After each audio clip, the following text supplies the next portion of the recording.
It's important to have some diversity and inclusion. And what I've done in my little journey is to work out how I can pick up lots of pieces of information that enables me to support and utilize that piece of information of being black.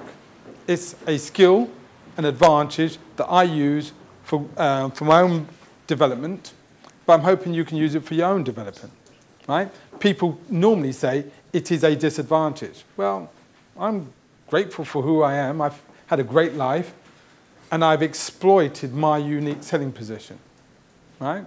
Exploit your advantage, right? The advantage of understanding your population, your community, right? Also exploit the advantage because, remember, you are a different cultural perspective in a standardized cultural perspective. That normally you wouldn't have survived unless you understood that. Therefore, you have two perspectives, which is one more than everybody else. You should exploit that advantage. So I'm hoping that you seek to exploit the advantages and not dwell in the disadvantages.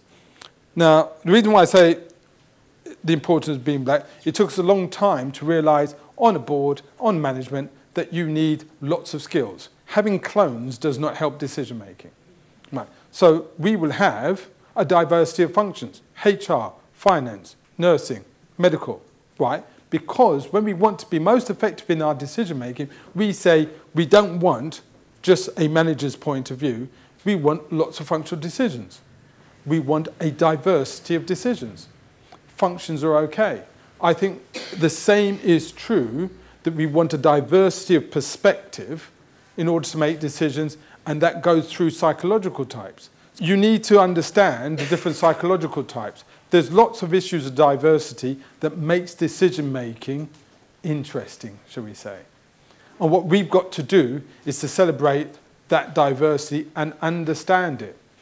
Because just as the majority of the population think or are trained and culturally in one particular perspective, they also have a difference of cultural, psychological types.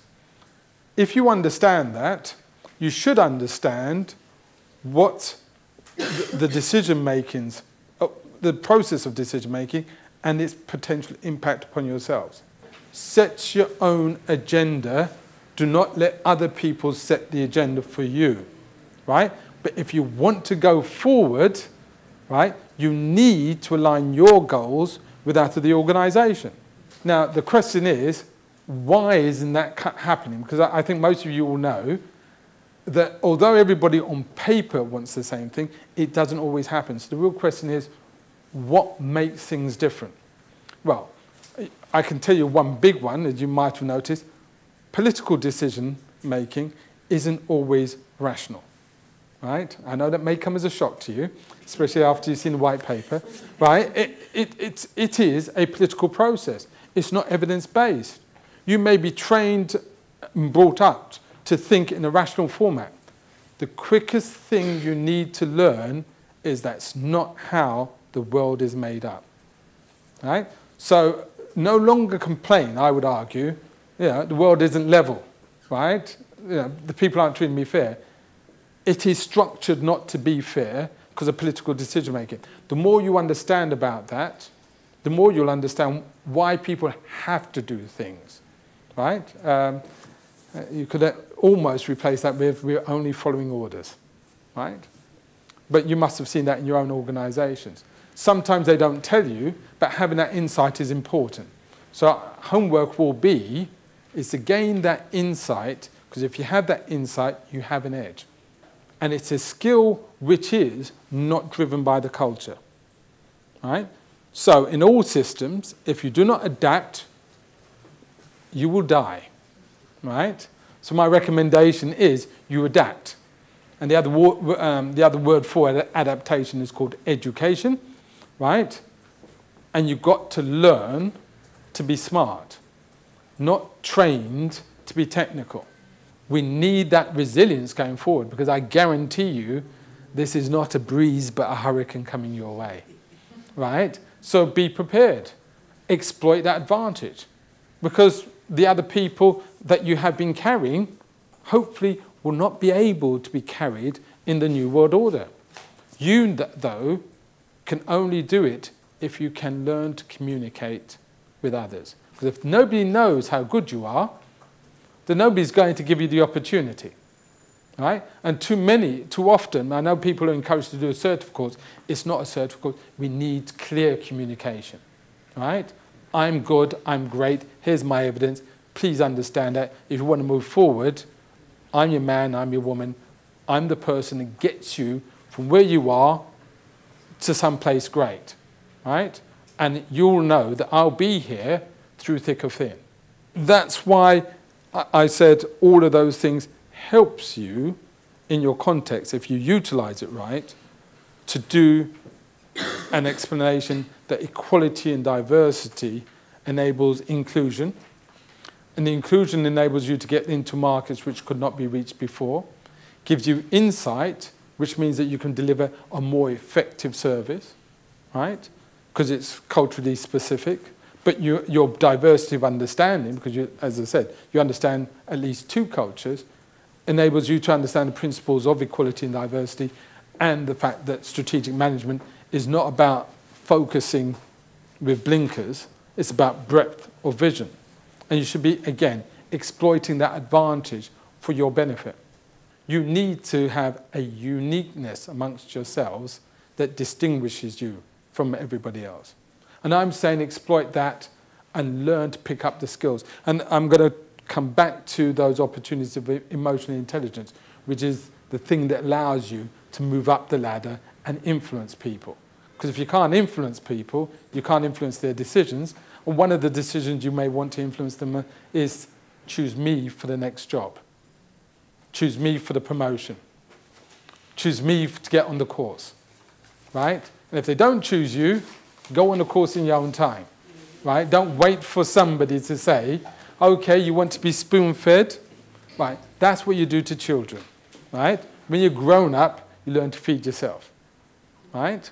Now, all cultures have to be sustainable. Every individual in the culture has to be sustainable.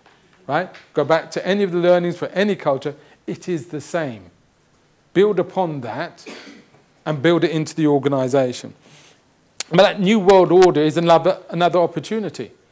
Because hopefully you've learnt that you've got to go back and prove to people how great you are, right? So that they understand you are relatively better, more effective, more efficient, more understanding, with more capability than your other colleagues, right? You need to then build on that. You have to take every opportunity to develop, right? Do not wait for, again, somebody with a spoon to shove it down your throat or take your hand and start writing your exam. It's not going to happen. We need to expand upon evidence-based decision-making, and I would argue, again, cultural advantage, right? Everyone says we want a level playing field. Computers, best things you ever asked for, because they don't recognize cultures, right? Do your work, get it evidence, and the computer will, because I'm quite certain everybody uses computers to process information, it will say, brilliant person, look at the productivity. Exploit it. It's not just required here, it's required for the entire NHS, right? Help them deliver that. Show them your ability not only to deliver a service, but to manage the service. Because there won't be any managers to manage the service in the future, right, because of the cuts.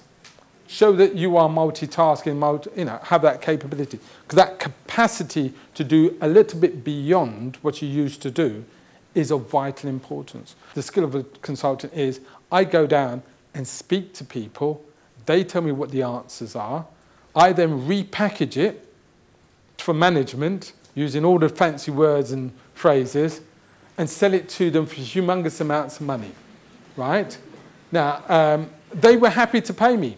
I don't complain, right? It's all part of the education. But you can cut out the middleman. Package it up, make sure it's in the right language. Management speak is a different language to English, right? Learn it and communicate in that manner. The job of leadership is to influence people, right? You need to learn to lead. You need to learn how to influence people, right? And the mere fact that you learn two cultures should mean you're adaptable to that learning. Exploit that learning, but learn the right language. Otherwise, you will not be able to communicate. So you've got to turn around and change your communication strategy. The principles, the general principle of emotional intelligence as opposed to IQ. IQ, you just need to understand that the chances are you've learned what they call core operations, a clinical skill.